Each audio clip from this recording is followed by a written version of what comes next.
All right, so let us start with the practical demonstration for application load balancer. Okay, so yeah, so the initial thing that we need to do in order to do the setup is we are first going to create an EC2 instance. Okay, so basically for this specific demonstration, we are going to create two EC2 instance. Okay, which will be helping us to learn about application load balancers, right?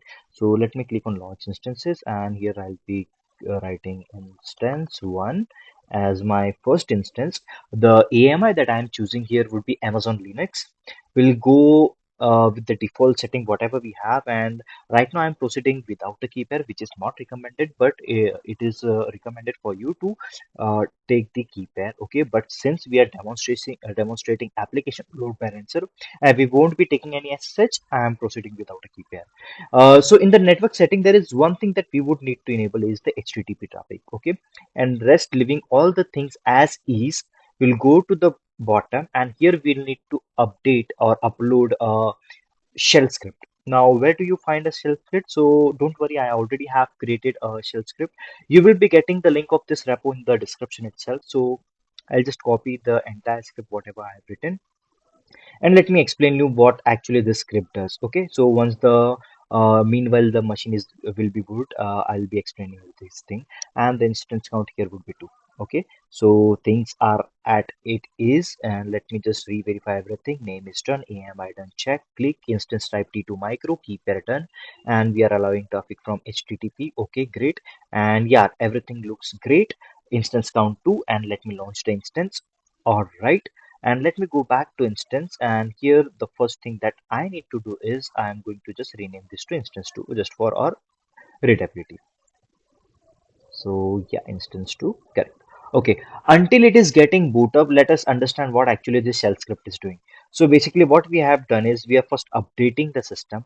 We are installing HTTPD, okay, that is Apache web server, and then we are starting the web server, okay, and then followed by we are providing it a index.html file which would be stored in var www.html slash index.html, which is the default directory where we store the hosting file, that is the index.html file. And here we have written an HTML code which will be which we would be visualizing, followed by what the content that it will show us the hello world, followed by it will also display the host name.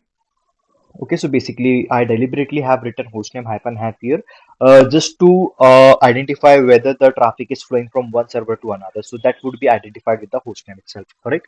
So that was all about this shell script. And now let us go back to the instance and let me check whether everything is up and running.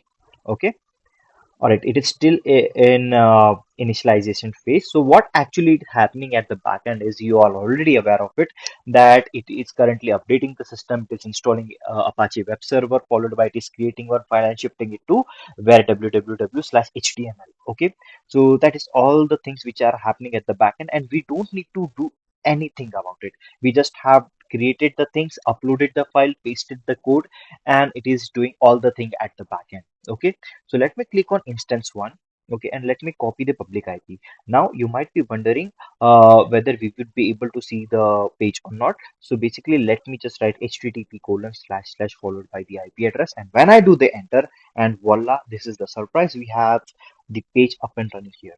Now, will it be working same with the instance too? So let me just copy it, copy the public IP, and here http colon slash slash followed by the IP address. Okay, here you can see the host name is 172.31.16 and 175. However, here it is 172.31.34.44. All right. So, or basic thing, the basic requirement for ALB is done. We have created two instances where the application is up and running, and we have the hostname for our identification. All right. So yeah, initial thing is done. Now let us go to the next step, that is we will be searching for load balancer. Okay, here you need to select load balancer. Okay, all right, so now the first thing is we will need to create a load balancer. Now it is showing you three options: application load balancer, network load balancer, and gateway load balancer. We already learned about application load balancer.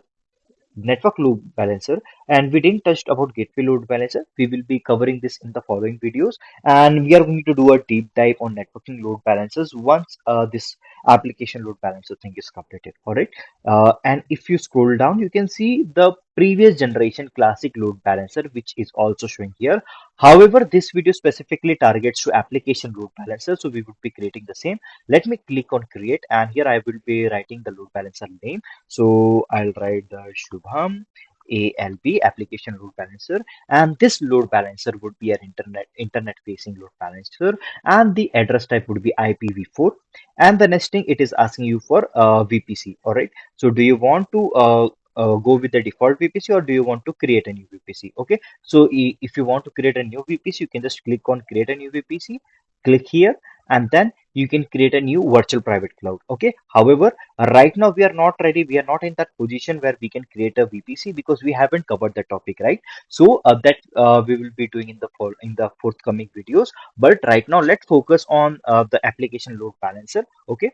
So let us keep the VPC as default as is and the availability zone. So right now I am on US East to Ohio, and here it is showing me the available zones, right? So let me select the availability zone. Okay, so I'm selecting two availability zones. Okay, and scroll down, and here it has taken the default security group.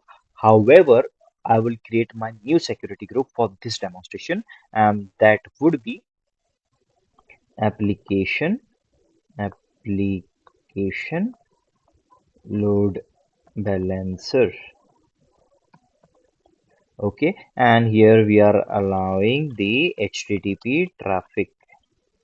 Okay, and here I need to make sure the VPC is correct. However, we have selected the default one, so we are going to this one. However, if you create a new VPC, it will be listed over here. Okay, now here we need to define a rule. Okay, so inbound rule. Okay, so let's click on inbound rule. So basically inbound rule is the traffic which is coming from outside to inside. And what is outbound rule? Outbound rule is the traffic which is going from inside to outside. But here we want to deal with HTTP traffic, so I'm creating the inbound rule, and here the port number is 80, and the IP would be the custom. It will be coming from anywhere, so 0.0.0.0/0. Okay, things are at their own pace, so let me click on create security group. Okay, security group is now created. Let me go back, do a refresh, and it will be listed over here. So the name of the security group was the Shubham Gaur. Basically it was application load balancer, and let me uncheck the default one. And if I go back, this is the name that we were searching for, application load balancer. Okay, load balancer is ready, VPC is ready. Let us scroll down. Here the listening port is port 80, and we don't have the target group created so far, so let me create a new target group. So basically what target group is, it's basically asking you for the server where actually it should redirect the traffic to. Here we are dealing with instances, so I'll be clicking and going forward with the instances, and I need to scroll down. Here I need to write the target group name, so I'll write ALB target target group. Okay, all right. And here the protocol that we would be using is HTTP. However, you can select the following based on your use case, but for this demonstration we are dealing with HTTP with port number 80, so we are going to use the default one. All right, VPC will be the default one as we go. And let me scroll down, and if you want to see the advanced option, whatever we have, it's all written down. We are going to cover them in the later videos, but right now let us focus on creating the target group. Let me scroll down and click on next. Now we have selected the target and instances, and the two instances which are currently up and running, we are going to select them and click on include as pending. All right, create target group, and now we are good to go with target group as well. Okay, all right, and these are the target groups that it is currently showing. All right, and let me go back, let me do a refresh. Okay, target group is also selected. All right, let us leave all the options as is, and let me click on create load balancer. All right, and now congratulations, you have created your application load balancer. Okay, which consists of security group, target group, all right, and VPC, that is the default one. Okay, So let us go back to load balancer and let us wait for it to provision the things. Okay, it will take them say take some time to provision the things. Okay, so let us wait for the moment. And here basically the thing that we are looking for is the DNS name. So once the status is provisioned and active, we would be able to demonstrate the application load balancer. Okay, so for now, let us wait for some time and let us count how much time does it take. So right now it is 10:27 p.m. and let us see how much time does it take.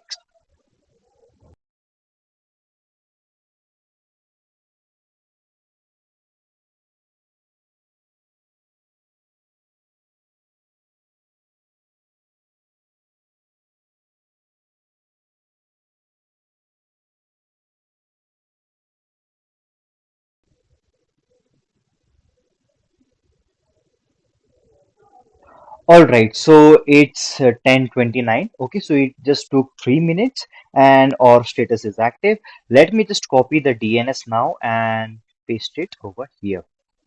Okay, let us wait. All right, and now you can see the application is up and running.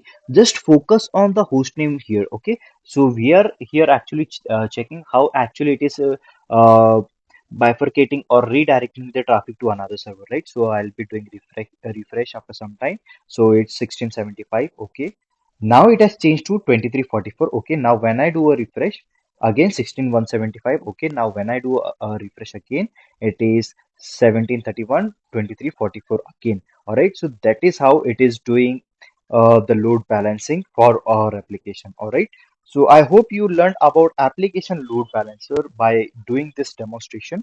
Okay, I will be giving you the link for this specific repository in the description itself. So I hope you learned about application load balancer and see you in the next one. Till then, thank you. And if you want to stop this thing, if you want to delete the load balancer, so you will just have to follow the same process as we do usually. Just go back to load balancers, actions, and then click on delete load balancers. Type confirm, delete, and meanwhile you go to target group. You need to delete the target group. So go here, select action and delete. So this is how you just remove the unnecessary stuff that is not actually required. Go back to security groups and let us delete the one that we created just now.